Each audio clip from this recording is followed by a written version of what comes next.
So the UN wants to censor the internet. Who could have guessed that the ones who want to establish a one world government wants to censor people? Oh my god, who could have guessed? Let's watch this video. Welcome back, guys. Hope you've been having a great weekend. Unfortunately, though, we've got a number of very disturbing updates to go over in this video regarding the ongoing situation with various governments trying to invade your privacy, censor you, change the internet for the worse. You know, all the sort of stuff we've been talking about for about the last week now, as it's still getting worse, unfortunately. Now, I've got this wonderful little graphic here on screen from the account Skybytes, or excuse me, SK Bytes.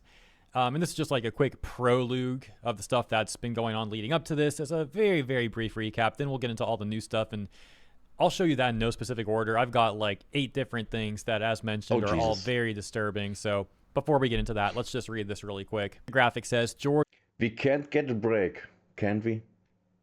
It's only getting worse. Orwell was right. It's happening. Legal speech is now, quote unquote, harmful. Platforms forced to censor you or face ruin. Age checks equal surveillance and digital ID. Privacy crushed. Dissent deleted.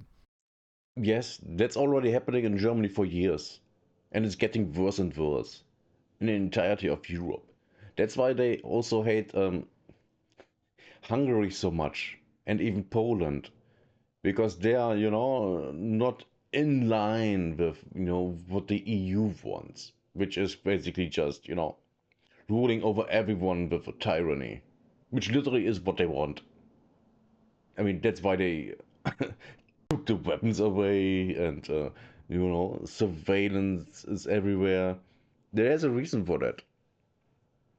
And it's not to protect people, because we have the highest murder rate in Germany in decades. And don't get me started about the grape problem. Oh Jesus, it's bad. It's really bad. We are basically in a civil war in Germany, and it's not the people that's fighting it. They are just getting slaughtered. They're not banning ideas outright, they're programming the machines to erase them silently. The government has handed itself the power to police thought. This is no longer democracy, it's a digital dictatorship. Yes, and that's where democracy led to. For the ones who didn't know, a democracy has never led to freedom, ever. Every democracy ended in dictatorship. Each of them. In the entire history of humankind. Each single one. Why? Because people vote for dictators. Well, women do. Always remember, the number one supporters for dictators are always women. The number one voters for Hitler? Women. Like, it's not even close. Over 30% of the women in Germany voted for the Nazis. And only around 20% of the men. Never forget that. And yeah, there is a little typo there, but hey, it's a nice graphic. So let's start with this clip that I saw posted by the account Skeletor Explain, showing this member of the UN, Antonio Guterres, or however you say Guterres. that. Obviously, as you can see, the quality's pretty low, but what's important is what he's saying. So let's play this 30-second clip. Yeah, this is quite an interesting clip. Let's take a look. Digital platforms are being misused to subvert science and spread disinformation. You mean like you do? They're spreading misinformation all the time. All the time. Now, I can't really talk about it because I might get arrested, but, they're doing it. And hate to billions of people. This clear and present global threat demands clear and coordinated global action. Our policy brief on information integrity on digital platforms puts forward a framework for a concerned international response. AKA China. They want the same thing China has. That's the goal. Total control. That's all that there is to it. So we've got this member of the UN using this rhetoric to try and justify what these various governments seem to be doing to the internet, saying, once again, digital platforms are being misused to subvert science and spread disinformation and hate. All rhetoric, as mentioned, that they're just trying to use to censor free speech, invade your privacy. Of course, there's no other goal. I mean, the thing is, we conspiracy theorists know this for years. We knew this was coming years ago. And we said it was coming. And the public called us, conspiracy theorists. And now it's here and everyone is surprised. Police, whatever they deem as quote-unquote wrong, think, I don't need to sit here explaining it. You guys surely understand all of this. And who exactly is this guy, Antonio Guterres? Well, first paragraph of Wikipedia is, I'll be reading on this guy, but this says, a Portuguese politician and diplomat who is serving as the 9th and current Secretary General of the United Nations since 2017, a member of the Portuguese Socialist Party. He's a socialist. Okay, yeah, explains everything, For the ones who don't know, have I heard of National Socialism? He's a socialist. I mean, of course he wants dictatorship and control what the people say and think. Of course. It's always the same people. Guterres served as the Prime Minister of Portugal from 1995 to 2002. This tweet from Samantha Smith goes on to detail, with a video clip we're going to watch, how she was approached by UK's elite police squad, the one that we mentioned the other day. When we read this article, which I'll just read the headline of now, the one that had said, elite police squad to monitor anti-migrant posts on social media. And you can reasonably presume... Yeah. It's not totally the thing that the government's protecting criminals, like actual criminals, who do harmful things. It's totally not that they protect them at all. Totally not. This is the exact sort of quote-unquote hateful speech that Mr. Guterres was referring to in that UN speech in the clip that we watched a moment ago. How dare you criticize these policies? You're not allowed to do that. You might get a knock on your door. And no, I'm not kidding. That seems to be what happened to Samantha. As she says, well, yes, of course. Of course it does. She is white. So she doesn't matter. She has to spread her legs for the ugly, people that want to rape her. She has to, because she's a white woman. How dare she doesn't do that? I went on TV to discuss Pakistani grooming gangs in my labor-run hometown of Telford.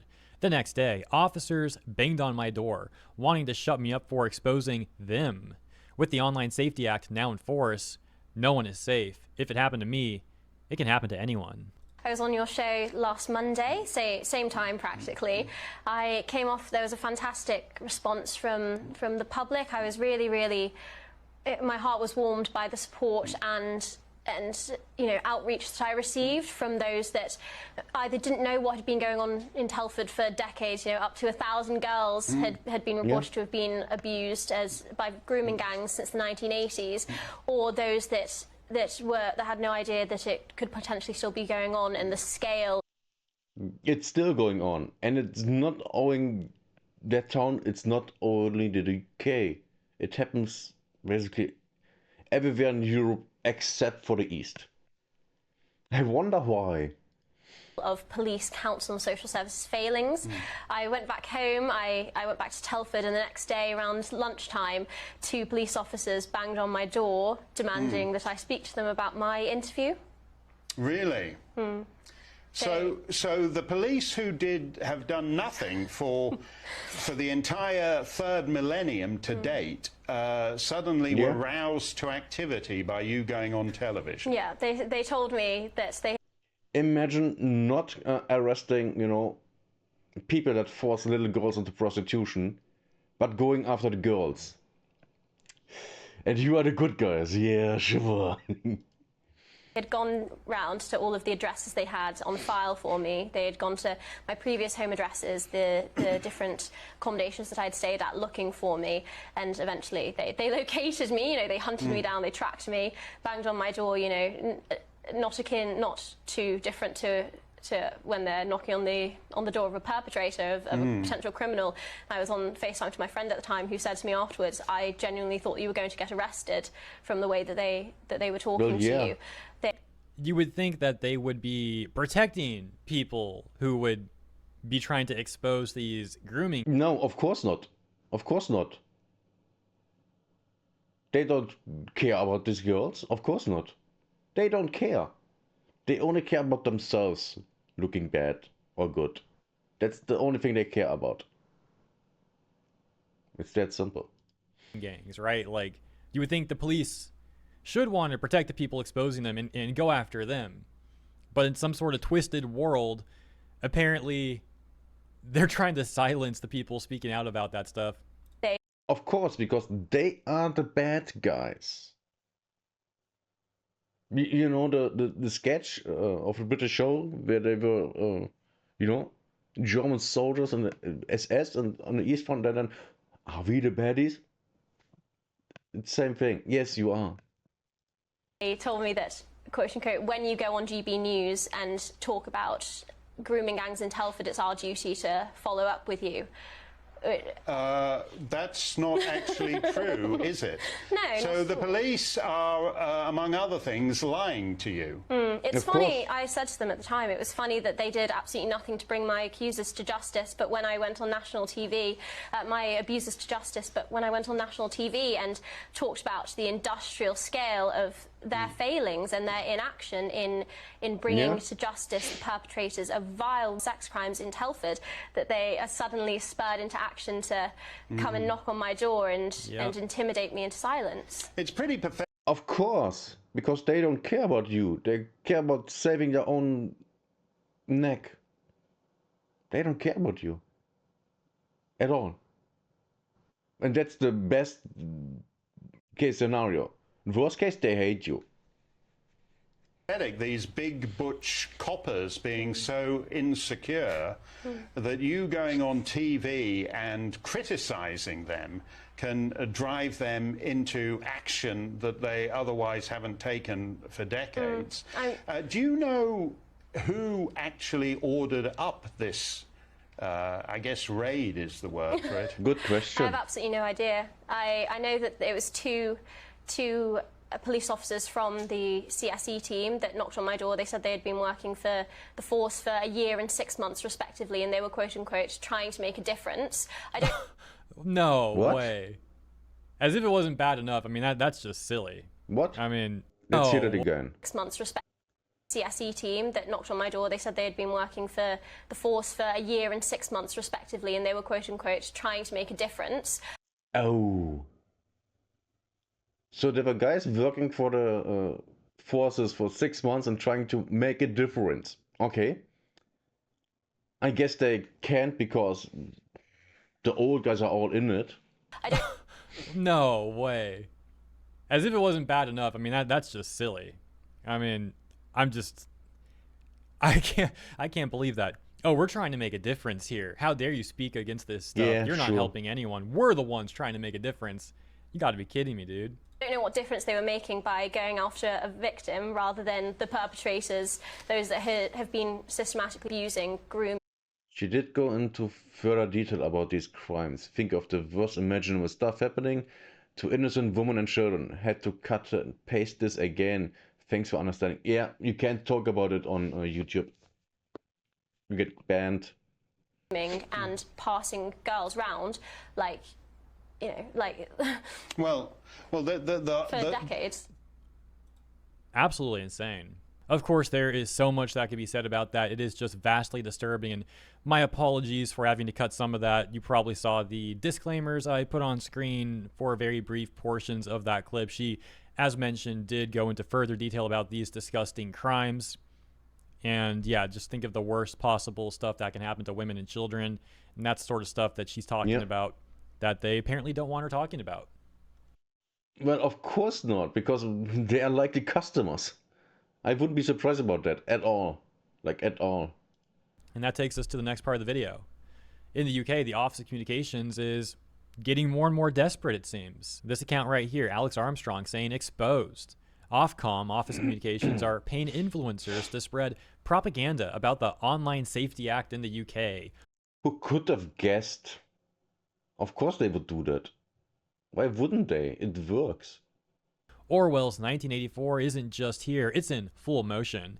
Thank you to Dr. Hoenderkamp for bringing this to my attention. And I gotta say, like, before I can even read this, if you're an influencer accepting this money and doing this, I mean, just pathetic beyond words, really. Yes. So, goes on to say, paid advertisement. It shows this Oh, here, advertisement. Oh, nice. Instagram account here. It reads, as of the 25th of July, anyone trying to access adult content online will have to prove they are over 18. This is not to ruin anyone's fun, but it's about time that children are protected online. There is an enormous amount of content out there, but some of it is content that is made for adults and not children. This is just the start of trying to make the internet a safer place, and this arrow, which does cut off some of the text there, but the arrow points to, as you can see, stupid. this being an advertisement. So it's very obviously that no one that's actually on the internet would believe that shit. No one. Not at all. Yeah, I mean, if this is all true, this is not a doctored screenshot, which, I mean, I don't think it is. But, you know, as a disclaimer, I will say, assuming this is all true, I mean, how pathetic, man. Like, I couldn't imagine the sort of person that would take money to promote this nonsense. I can. Easy. It's not hard to imagine. It's very easy. Stand up for this corruption and to gaslight your own followers about it, to take the money and push this on your followers to try and spread the agenda of these corrupt politicians. I mean, I don't know how someone could possibly ever be okay with that. And it goes without saying, of course, but yeah, doing it for free would be bad too. Yeah, it's just all around, as mentioned, a really pathetic thing. Then I also saw this tweet about the Labour government in Australia and this app called Signal app, which is apparently a very popular messaging app in Australia. I've never heard of it before. If this is like popular around the world, I guess I'm just out of the loop. But the tweet reads from Aus Integrity. Breaking, Labour government demands backdoors into encrypted messaging apps. Whittaker, Signal app's president, said they would exit Australia before giving access. The quote being, our commitment to end-to-end encryption, maintaining robust, technically guaranteed privacy for everyone who uses Signal, never wavers. And so the text here in the article says, Signal boss warns Apple exit Australia if forced to hand over users' encrypted messages. So I'll admit, I don't think I fully understand this one, but to my understanding, I don't think Signal currently holds decryption keys. So hypothetically, if the government were to demand like chat logs from their app, they wouldn't be able to hand them over.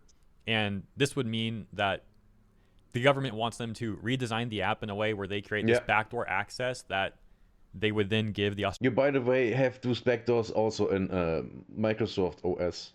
Like Windows 10, 11, all the Windows. I think the last time you didn't have that was 98 maybe. But you know, 2001 did a heavy on that. Australian government, which Signal believes would threaten their global security model, and saying they'd rather leave Australia than do such a thing. Unless I have this completely mistaken, which I might. And lastly, we've also got some news over in the US. This article from torrentfreak.com saying U.S. senators introduced new pirate site blocking bill, Blockbeard. Now, it's actually a very wordy article, and I'm not going to read the whole thing, but I will go over, for about a minute or so, what I find to be some of the highlight areas. Earlier this year, U.S. Rep. Zoe Lofgren introduced a new pirate site blocking bill titled the Foreign Anti-Digital Piracy Act, FADPA. This week, a similar proposal was introduced by Senators Tillis, Coons, Blackburn, and Schiff. The bipartisan bill titled Block Bad Electronic Art and Recording Distributors, Blockbeard, aims to introduce a legal mechanism for rights holders to request site blocking orders. The site blocking proposal seeks to amend U.S. copyright law, enabling rights holders to request federal courts to designate online locations as a foreign digital piracy site, quote unquote. If that succeeds, courts can subsequently order U.S. service providers to block access to these sites. Pirate site designation would be... Can totally not see how this would be misused. Totally not. Be dependent on rights holders showing that they are harmed by a site's activities, that reasonable efforts have been made to notify the site's operator, and that a reasonable investigation confirms the operator is not located within the U.S. Additionally, rights holders must show that the site is primarily designed for piracy, has limited commercial purpose. Okay, that's actually good. I don't like it, but it's something that's not totally stupid, which is surprising because it comes from politicians. Or is intentionally marketed by its operator to promote copyright infringing activities. If the court classifies a website as a foreign pirate site, rights holders can go back to court to request a blocking order. At this stage, the court will determine whether it is technically and practically feasible for ISPs to block the site and consider any potential harm to the public interest. The granted orders would stay in place for a year with the option to extend if necessary. If blocked sites switch to new locations, the court can also amend blocking orders to include new IP addresses and domain names. So yeah, Okay. Blockbeard and FADPA do seem to be very similar, mainly differing in the whole DNS resolver part of the proposals and the judicial process that they are also proposing. I could have phrased that better, but yeah. And that's the final thing I wanted to go over in this video, so I'll leave it there. As always, thank you for tuning in. I know it was kind of a gloomy video in many ways, lots of disturbing stuff going on, to say the least. But regardless, I do hope you enjoyed my coverage, and thank you again for tuning in. If you enjoyed, please consider liking and or subscribing. It helps out greatly. I look forward to seeing you here in the comments and in the next one. Welcome back. Welcome back, guys. So more censorship that's coming. More evil people doing evil stuff. Which was to be expected. I mean, who expected anything else than this? I mean, to be fair, would you really think that it's not going to be worse? Of course not. It's only getting worse from here on. I hope you like this, because it's getting worse, way worse. You're gonna have no freedom in the future, unless you're fighting against this, which most people won't, because it says it's to protect the children, and of course people are stupid and they don't want to be seen as bad people, so they support this because they are stupid. Have I said that the people are stupid? They are. They really are. The majority of people are stupid, and that's why you get dictatorships, and that's why democracy doesn't work. Never had. Goodbye, see you in the next time. Next one. Bye bye.